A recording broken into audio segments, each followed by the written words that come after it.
The California governor's race isn't the only place Republicans are gaining ground, because in Los Angeles, Spencer Pratt is running for mayor. And he actually has a shot. Let's take a look. This is where Mayor Bass lives. You notice something? Or here, where Nithya Raman's $3 million mansion sits. They don't have to live in the mess they've created where you live. This is where I live. They let my home burn down. I know what the consequences of failed leadership are. That's why I'm running for mayor. For my sons and the rest of us Angelinos that want to stop these corrupt politicians from destroying our city. We are going to get the golden age of Los Angeles back. Hey, that doesn't feel like a campaign ad. It feels like a movie trailer.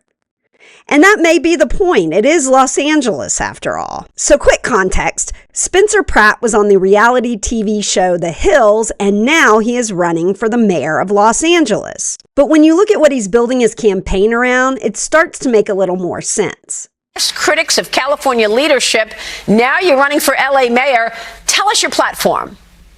Once you're standing in the ashes of your home or your parents' house, you see that 12 of your neighbors burned alive, and then you spend approximately 10 months investigating and speaking with whistleblowers, and you find out the level of negligence and corruption that led to this total disaster failure, and you find out that Mayor Karen Bass is mostly responsible for this, and not only does she not resign, but she then announces she's running for re-election. And when I saw that nobody was stepping up to go against this, knowing that the LA Times even reported on my information that she covered up the after action report, hired a crisis PR firm to do 7 edits on it. This is criminal. This is obstruction of justice. When you see that, you're left with no choice. I had to step up because I want my 2 sons to be able to one day rebuild in Los Angeles and have the life of the dream life that I had growing up in the beautiful Los Angeles that is gone right now. So that's it. He's saying his home burned down, his parents' home burned down, people died, and after months spent looking into it, he believes there was a serious failure at the leadership level. And specifically, he is pointing to Mayor Karen Bass, suggesting negligence and even implying there may have been a cover-up on the after action report. Now, I do want to be very clear here. This is his allegation. These are serious claims and they are not established facts. But you can also see why that message would land with people, because Los Angeles has already been dealing with homelessness, drug use, public safety concerns, questions about how the city is being managed. So when something like a major fire happens, it doesn't feel isolated. It feels like confirmation. And that's where you go from random reality TV star to someone who wants to do something about it. And this isn't just online noise, because there is a huge undecided vote right now. And while the incumbent is polling in the mid-20s, Pratt is polling between 10 and 14%.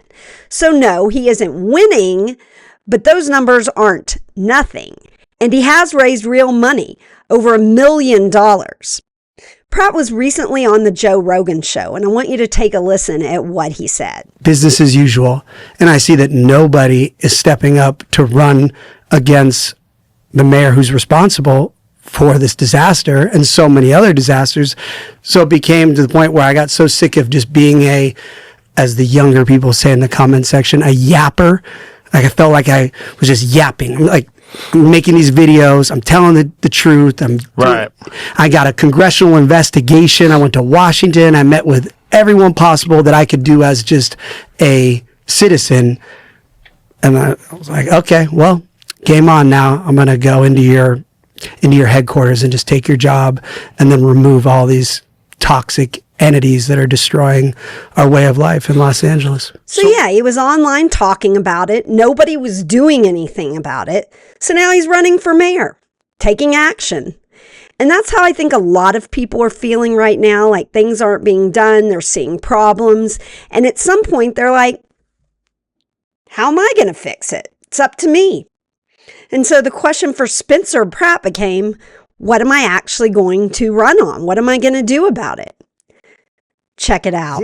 What is your message? Enforcing the law. These are all laws people are breaking. You cannot be naked, crazy people running in front of kids in schools. You cannot be doing drugs in front of parks. You cannot be living on the sidewalks. These are all against the law. And as mayor, I'm going to enforce the law. I'm not going to pretend I'm compassionate while 6 people die a day. That is not compassion. We need to get these people treatment, mandatory treatment, help them get sober. If you're having a mental health crisis, just giving you needles and pipes on the street and dropping off a sandwich is not helping these people. Sorry, I'm getting pumped up. But that's okay. Yeah, no.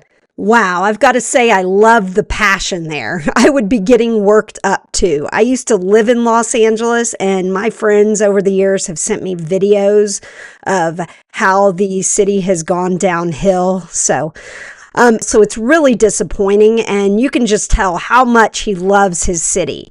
And based off his earlier clip, it sounds like he grew up there. So he has a special place in his heart for Los Angeles. Now, I want to just break down the core of his messaging. It's basically enforcing the law. That's very important to him. It's dealing with open drug use, actually helping the people in Los Angeles who are homeless and who have mental problems. And that was a problem when I was there. And honestly, it's a pretty direct pitch. It's a pretty good pitch. He's trying to combine enforcement and intervention. Now, whether or not this will work in practice, that's a different conversation. But as far as messaging, I think he's being pretty clear. I want to zoom out a moment here because you are starting to hear Republicans in California talk about turnout again. And they're pointing out that there are millions of Republicans in the state and arguing that if more of them show up, these races could tighten. And look, that's a big if. But it is part of the environment the race is happening in right now, and that includes the governor's race, as there are some Republicans that are leading in some of those polls. Now I want to say something, because I lived in Los Angeles for years, and they really respond to drama out there. It's why I think Spencer Pratt's campaign ad was so effective. It felt like a movie trailer to me. I remember when I would watch the news, they would have things like the burning season, flood watch, whatever year it was. And everything felt heightened, like I was in a movie. So when his campaign feels emotional, dramatic, almost cinematic, I think it's hitting. So no, this doesn't mean Spencer Pratt is going to be the mayor, but it does mean something. The frustration in Los Angeles is real. I mean, he's polling in double digits, and that's not to be dismissed. But I do think that says less about him and more about where the city's at right now. But we'll see. Anyway, I can't wait for this election and to keep following this campaign. And that wraps up this one. Please like, comment, and subscribe. This is a new channel. It will really help me grow. And please drop your thoughts in the comments below. This is the Bleeding Heart MAGA, and I'm out.